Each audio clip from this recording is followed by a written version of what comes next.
So the paperless port transaction system has taken effect as was expected from September 1. Today, the 4th day of September 2017, the official testing of the paperless port system was rolled out.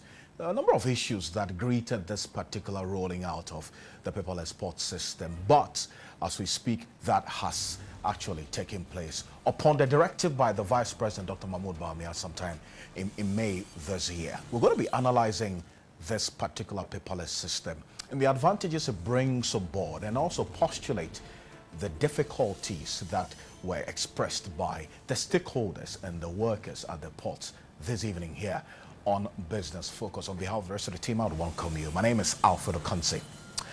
Welcome to Business Focus. Now we're just going to run through the rest of the week, number of stories, business stories that we have brought to you to give you a quick summary of those business stories. We'll be back shortly.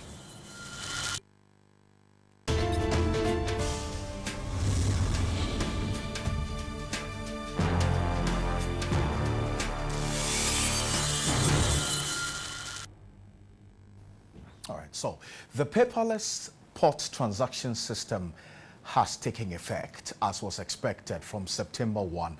Today, the 4th day of September 2017, the official testing of the paperless port system was rolled out. There are a number of issues that greeted this particular rolling out of the paperless port system, but as we speak, that has actually taken place upon the directive by the Vice President, Dr. Mahmoud Bawumia, sometime in May this year. We're going to be analyzing this particular paperless system and the advantages it brings aboard, and also postulate the difficulties that were expressed by the stakeholders and the workers at the ports this evening here on Business Focus. On behalf of the rest of the team, I would welcome you. My name is Asiedu-Dartey. Welcome to Business Focus. Now we're just going to run through the rest of the week, number of stories, business stories that we have brought to you to give you a quick summary of those business stories. We'll be back shortly.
Welcome back. So those were some stories we brought to you on the business desk here on Business Focus. Just to let you know, we're very interactive. So as you watch, you can also join us on various social media platforms. Accountants. Yes. Accountants don't like talking. They do figures. No wonder you're not talking too loudly, but you can speak up a bit.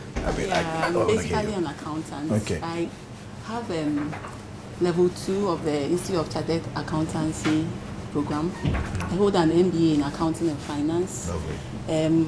A Bachelor of Science in Administration, Accounting option, and then an HND in Accounting. Oh, great. So basically, that's just a little bit about me. Wow. And then I just happen to love art and photography from childhood. I'm trying to reconcile the interests of accounting and And arts. arts. That's like two very different areas. Exactly. How did you find that marriage of these two seemingly distinct areas? Well, it started from childhood. You know, growing up, my sisters used to sew a lot. But my dad would always go like, anytime they are sewing and I get close to them, my dad would sack me from their presence and go like, you got to read your books. What are you doing beside your sisters who are into sewing? And sometimes, at a certain point, I was set, and then I realized that artistic thing in me was being dampened. But I didn't give up. There are times that I could cut for my sisters to sew, but because I wasn't helped to develop that, I had to somewhere along the line just forget about it and then focus on myself. So I wanted to be like you, Alfred. Oh, wow. I wanted to go into journalism because I love to read. So what happened? Great stories. That again didn't materialize because way back then my dad had the notion that journalists are people who get beaten when they go for news, and I don't know. Oh, well. So along the line, I had to drop that one I too. think those were those days, the 79s. Those days, and you yes. know, when you have that understand, I can understand where he was coming from. But now so we are safe. I mean, I know. Maybe you yeah, should look at how you put me back. absolutely. on track. You're so welcome. You know. Thank you. So you lost out on journalism. Yes, I lost out. Then But, it happened that I realized I loved photographs Okay. so much. So one day there was this photograph of mine, and then I have it here, that I wanted to enlarge. I wanted it so big that I started thinking about who would help me have that thing in my room. So I started asking friends who are into photography, jumped from one photo studio to the other, but it was to no avail until I met one guy who went like, "Madam, this is your thing there, it will be difficult too." And he spoke in tree. He went like, "Now the quiet thing." So I got a bit angry. So I asked him, Okay. what I'm going to use it for is none of your business. I just love that picture, and I want it as big as, if any level you would do it for me, that would look very big. That's all I'm interested in. So he took the photograph, and then, let me say the Ghanaian way, go, come, go, come. Yeah. It was like that. So one day I got really furious. So I went to him and I told him that if you know you wouldn't do it, just give me back my picture and let me go find somebody else. Then he went like, okay, come next week. I promise you I'll do it for you. So, Alfred, this is what I got. Fantastic. This is what I got from the guy. You look young guy in here. I know. How old were you? That's about 25, 26. Nice. Yes. So this was officially your first Made infoneri that you yes, did? made by a friend, not myself. All right. Yes. Okay. So basically enlarging it. Yes. Okay. Okay. So this is how it looks like. This is how it started. I got it and I was so happy. But the only problem I had with it was that it was made of glass. So the question I asked myself, what if one day I have kids or someone's friend, kids visit me and then this thing falls down? What am I going to do? Absolutely. So I started researching.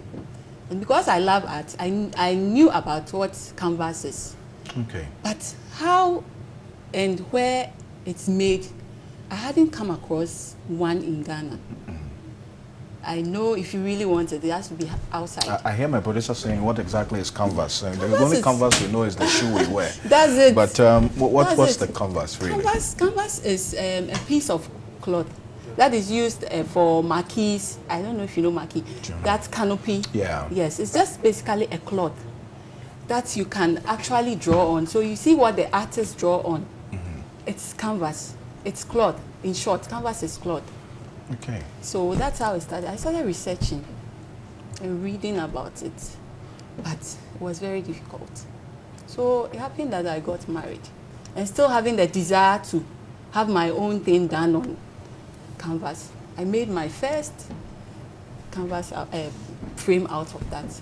Then I realized, wow, this is a breakthrough. And this was unaided? You didn't have anybody helping you? I didn't have it. Your own research? It was my own research. Wow. But thankfully, I married somebody who loved arts. Oh. So he kept gingering me on.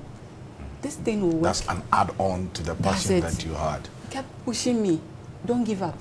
I know there's none in Ghana, but keep trying, keep pushing. I'll research with you.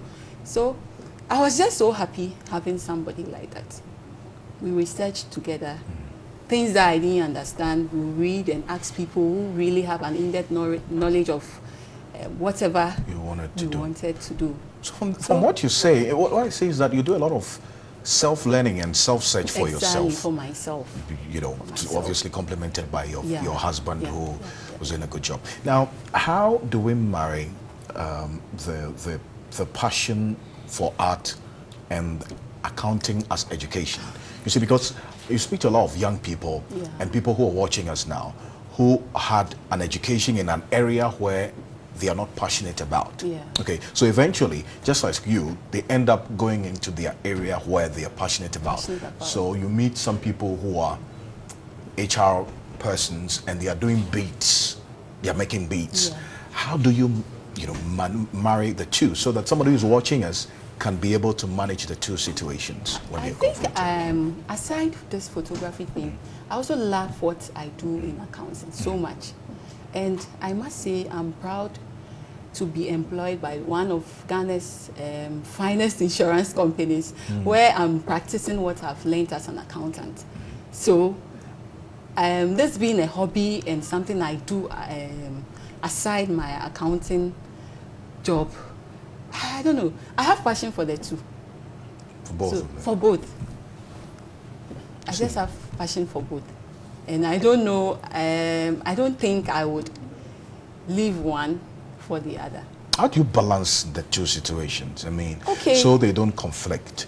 Yes, you've been employed formally, you're making money. But how do you make sure that doing infonery.com doesn't interfere in that? So what I do basically is this thing works very well when you are working on it in the evenings. Okay. That's when my kids are asleep. I'm able to think. No distractions. No distractions. Or early dawn. That's where I can think and look at what my client wants. I look at it critically and then see how best I can bring something out that will wow the person. So basically that's how it works. My reading and all that I do are mostly done in the evenings. Okay. So what's the work? I mean, what exactly is Infonery? I mean, apart from enlarging photos and doing canvas, I mean, what exactly is it? Infonery seeks to immortalize special moments in people's lives. Okay. When I say that, growing up as a child, as I talk to you now, I don't have a single picture of myself as a child. And sometimes it hurts me. But not that I didn't get to see some. Not that I didn't have anybody taking me. But along the line, I lost them. So the idea now is, because I have been through that and sometimes it hurts me, I don't want to sit down and watch other people's memories also going waste. I'm seeking to preserve the memories and not just preserving them on canvas. Canvas lasts longer, doesn't break. I don't know. Like the normal picture frames we are used to. That's it. What were some of the challenges you encountered, before getting to this point of Infonery.com? Alfred, I must say, I had given up more than, only God knows how many times I had given up. Until I got to this point. I would start it, and then something would tell you, you are just worrying yourself. This is Africa. This thing is never done in Ghana. Even where it's done in Ghana, or I've not come across anybody framing it. Okay. So I will start it and then I will leave it. Coupled, aside that too, I had financial challenges. I realized that if I really wanted to go as far as I want to go, then it means that I need a lot of money, especially for the research. Sure. You buy a tool, it doesn't work. You try something, it doesn't work. And all these things are just so frustrating. Okay. And also, I realized that I had difficulty in getting somebody who could understand what the language I speak, and for the person to put him or himself into my shoes and be able to do what I do. Okay. Now, one of the major objectives of this session, or this particular part of the program, is to encourage young people who are charting the course which you have charted and gotten to this point. What would be your message and encouragement to young people who are nursing dreams and passions and visions yet to be born? Well, being a Christian, one thing I always, one thing that urges me on is trust in the Lord with all your heart and lean on not on your own understanding. In all your ways, acknowledge Him, and He will bring all those things into being. So if you are a young person who wants to do something for yourself, but at the moment you are being challenged by one or two things, never give up. Keep pushing. Keep pushing. Keep researching. Researching is the thing. But the thing about us is we try once, twice, we don't succeed. True. And then we let go. But don't give up. Keep pushing. Someday, somehow, that dream will be realized. Fantastic. That's a good way to end this particular session. I'm grateful, and I always love it when people encourage young people. Thank you, Ruth Esaba Kofi. She is a founder and sales lead of Infoneri.com, preserving pictures for lifeless moments. And she's been with us for our movers section for tonight. We'll be back shortly after this quick break. We'll get into the discussion on the paperless system that's been rolled out at the ports